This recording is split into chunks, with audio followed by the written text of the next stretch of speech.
1995. Un club miteux de Détroit. La fumée de cigarettes flotte dans l'air vicié. Sur scène, un jeune homme blanc de 23 ans saisit le micro. Ses mains tremblent. Autour de lui, des dizaines de regards noirs, littéralement. Dans ce club, il est le seul blanc et tout le monde le déteste avant même qu'il ouvre la bouche. On le siffle, on le hue, on lui crache dessus. Mais lui, il commence à rapper. Et ce soir-là, quelque chose d'impossible se produit. La foule hostile se tait, puis elle écoute, puis elle explose. Ce jeune homme, c'est Marshall Bruce Mathers III. Vous le connaissez sous le nom d'Eminem. Aujourd'hui, il est considéré comme l'un des plus grands rappeurs de tous les temps. Plus de 220 millions d'albums vendus, seul artiste avec 10 albums consécutifs numéro 1.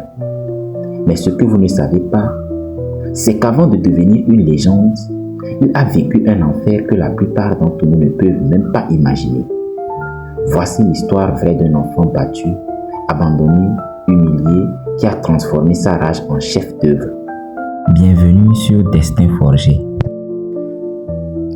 Marshall Bruce Mathers III naît le 17 octobre 1972 à Kansas City, dans le Missouri. Son père abandonne la famille quand Marshall a 6 mois. Il ne le reverra jamais. Sa mère, Debbie, n'a que 17 ans. Elle est instable, violente, probablement bipolaire. Et c'est là que commence le calvaire. Entre sa naissance et ses 12 ans, Marshall déménage 40 fois. 40 fois. Imaginez ça. Changer d'école tous les 3 mois. Jamais d'amis, jamais de stabilité, jamais de chez soi. Debbie enchaîne les petits boulots, les petits amis violents, les crises de rage. Elle frappe Marshall, elle l'insulte, elle lui répète qu'il ne sera jamais rien. Des années plus tard, Marshall dira « Ma mère ne m'a jamais dit qu'elle m'aimait. Pas une seule fois. » Mais ce n'est pas tout. À l'école, c'est pire encore. Marshall est chétif, maigre, trop pâle, trop pauvre. Ses vêtements viennent des dépôts de charité. Dans les quartiers noirs de Détroit où il s'aménage, il est une cible.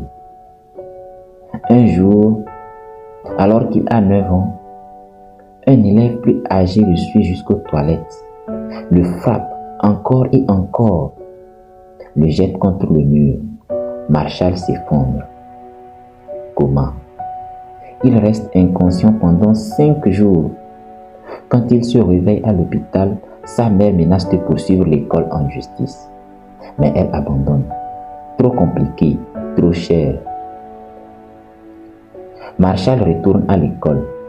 Le même élève est toujours là, souriant. C'est ce jour-là que quelque chose meurt en Marshall et que quelque chose d'autre naît. La rage. À 14 ans, Marshall découvre le hip-hop. Un oncle lui fait écouter du Ice-T, du LL Cool J, du Beastie Boys. Et pour la première fois de sa vie, il trouve un endroit où sa colère a sa place. Il commence à écrire des heures, des nuits entières, assis dans sa chambre minuscule qu'il partage avec sa mère. Il remplit des cahiers entiers de rimes, des mots qui cachent sa haine, sa douleur, sa rage contre le monde qu'il a rejeté. Le rap devient sa thérapie, sa survie, son oxygène. Il se crée un alter ego, Eminem, dont les initiales sont MM. Puis un autre, plus sombre, Slim Shady, la version de lui qui dit tout ce qu'il ne peut pas dire. À 17 ans, Marshall décroche de l'école. Il répète sa dernière année 3 fois. Trop de déménagements, trop de retard. Mais surtout, il ne voit pas l'intérêt. Il dort sur le canapé, il fait la vaisselle dans un restaurant, il nettoie des toilettes, il lave des voitures. Sa mère lui prend la moitié de son salaire pour le loyer. Un soir, seul dans sa chambre, Il regarde par la fenêtre les lumières de Détroit. Il tient une bouteille de pilule dans sa main. Il pense, personne ne remarquera ma disparition. Il avale les pilules, mais il ne prend pas assez, ou trop peu. Il vomit toute la nuit, survit. Le lendemain matin, il se regarde dans le miroir et il se fait une promesse. Je vais leur montrer à tous. Marshall décide de tout miser sur le rap, mais il y a un problème, un énorme problème. Le rap en 1995, c'est une culture noire. C'est Nas, c'est Tupac, c'est Biggie et Marshall est blanc. Dans les battles de rap de Détroit, il est l'intrus, l'imposteur, le touriste. Chaque fois qu'il monte sur scène, avant même de rapper, on le siffle, on l'insulte. Retourne dans ta banlieue, Vanilla Ice. Le rap, c'est pas pour toi, petit blanc. Mais Marshall ne recule pas. Il battle encore et encore. Il perd, il se fait humilier, mais il revient. Il développe une technique. Frapper en premier, se moquer de lui-même avant que les autres ne le fassent. Ouais, je suis blanc, ouais, je suis pauvre, mais je rappe mieux que toi. Petit à petit, les gens commencent à écouter. Pas à cause de sa couleur, mais à cause de ses mots. À 23 ans, Marshall rencontre Kim Scott, son amour de lycée. Ils ont une relation toxique, violente, passionnée, destructrice. Mais cette année-là, Kim tombe enceinte. Le 25 décembre 1995, Hayley Jade Scott naît. Et tout change. Marshall regarde sa fille dans ses bras, ce minuscule tête qui dépend de lui. Il pense à son propre père, celui qui est parti, celui qui l'a abandonné, et il se jure, je ne serai jamais comme lui. Jamais. Mais il y a un problème. Marshall gagne $5 de l'heure comme cuisinier chez Gilbert's Lodge, qui ne travaille pas. Ils vivent dans un appartement miteux, infesté de cafards. Pas de chauffage en hiver, pas d'eau chaude. Marshall travaille 60 heures par semaine, rentre épuisé et passe ses nuits à écrire des textes. Sa mère me répète, arrête de rêver, le rap, ça ne nourrira jamais ta fille. En 1996, Marshall est viré de son travail. Encore. Kim et lui se disputent violemment. Elle le jette dehors. Il dort dans sa voiture, une vieille Chevrolet pourrie, en plein hiver à Détroit. Certaines nuits, il fait tellement froid qu'il ne sent plus ses doigts. Il écrit des textes sur des serviettes en papier à la lueur d'un lampadaire. Il pense à Hayley, à son sourire, à ses petites mains. Et il pleure. Un soir, il écrit une chanson. Elle s'appelle Mockingbird. C'est une lettre à sa fille, une promesse. Papa va réussir, papa va te sortir de là, je te le jure. Mais au fond, il n'y croit plus vraiment. En 1997, Marshall enregistre une cassette démo avec $1000 empruntés. Elle s'appelle The Slim Shady EP. Il l'envoie à tous les labels de rap, partout, New York, Los Angeles, Atlanta. Rien, pas de réponse. Puis en mars 1998, il participe au Rap Olympics à Los Angeles. Il termine deuxième. Il perd. Encore. Humilié, il rentre à Détroit. Mais quelqu'un dans le public avait une cassette de lui. Et cette cassette arrive entre les mains de Jimmy Iovine, patron d'Interscope Records. Jimmy l'écoute et appelle immédiatement Dr. Dre. Dr. Dre, la légende vivante du rap, le producteur de Snoop Dogg, Tupac. Dre écoute la cassette et il dit « Trouvez-moi ce gamin maintenant ».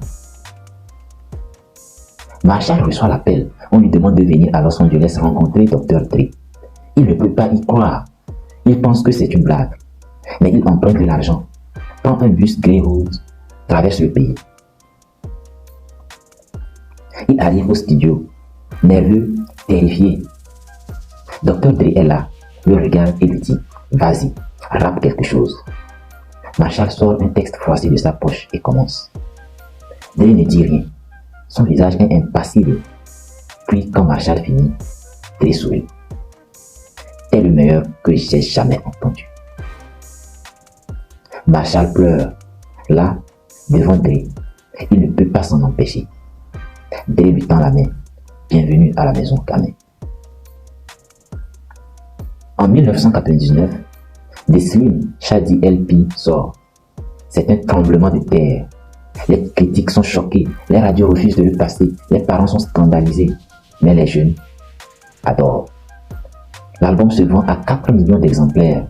Marshall Mathers, le SDF de Détroit, devient Eminem superstar mondial. Au Grammy Award 2000, il gagne Best Rap Album. De 2000 à 2005, Eminem devient l'artiste le plus vendu de la décennie. Des Marshall Mathers LP, des Eminem Show, encore des monuments. Il est riche, célèbre, adulé par des millions de fans, mais à l'intérieur, il est en train de mourir.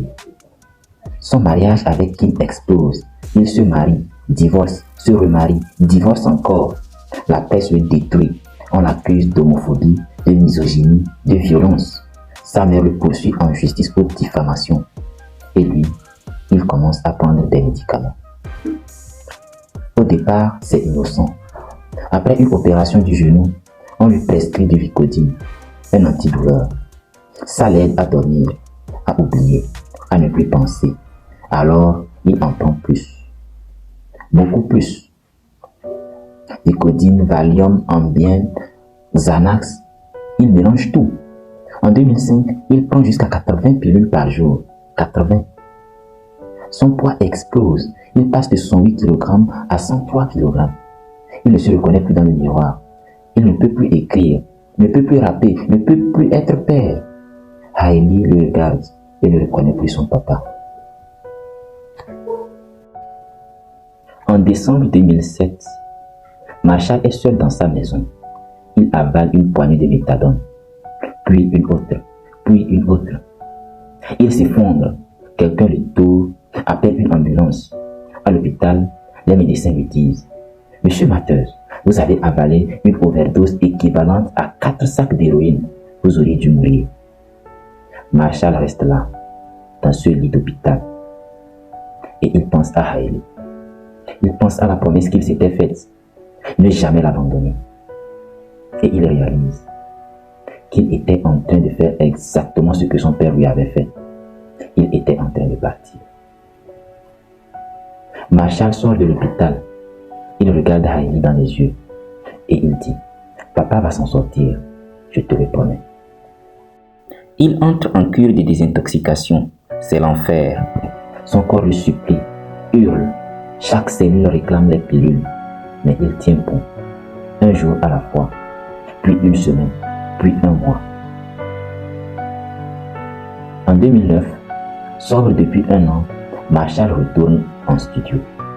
Il n'a plus rappé depuis 3 ans. Il ne sait pas s'il en est encore capable. Il écrit un album, Relapse, puis Recovery. Recovery sort en 2010. C'est un triomphe. L'album parle de sa chute, de son combat, de sa renaissance. La chanson Not Afraid devient un hymne.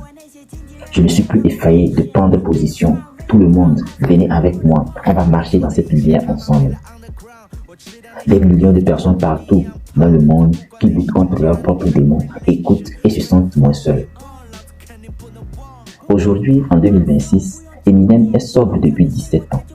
Il court tous les jours, il est en forme, il est présent pour ses enfants. Il continue de rapper, toujours au sommet. Dans une interview, on lui demande « Qu'est-ce que tu dirais à Marshall de 1995, celui qui dormait dans sa voiture ?» Il réfléchit, puis il dit « Je lui dirais, continue. Toute cette douleur que tu ressens, un jour, elle deviendra ta force. Tous ces gens qui te rejettent, un jour, ils t'écouteront. Et cette petite fille qui compte sur toi, tu ne la laisseras pas tomber. » Je lui dirais aussi que le succès ne guérit pas les blessures. Seul toi peux faire ça. L'histoire d'Eminem n'est pas seulement celle d'un rappeur, c'est l'histoire de chacun de nous. Parce qu'à un moment ou un autre, la vie nous met à terre, elle nous humilie, elle nous brise. Et dans ces moments-là, on a 2 choix. On peut laisser la douleur nous détruire, ou on peut la transformer en carburant. Marshall Mathers a choisi le feu. Il a pris sa rage, sa honte, son rejet et il en a fait de l'art. Il a pris ses échecs et en a fait des leçons. Il a pris sa chute et en a fait une résurrection. Alors, la prochaine fois que tu te sens rejeté, la prochaine fois que tu penses abandonner, la prochaine fois que tu te demandes si tu en es capable, rappelle-toi ce gamin de toi. Rappelle-toi qu'il dormait dans sa voiture avec $7 en poche. Et aujourd'hui, il est une légende. Pas malgré sa douleur, mais grâce à elle. Votre destin se forge dans la chute, pas dans la gloire. Je suis destin forgé et ton histoire mérite d'être racontée.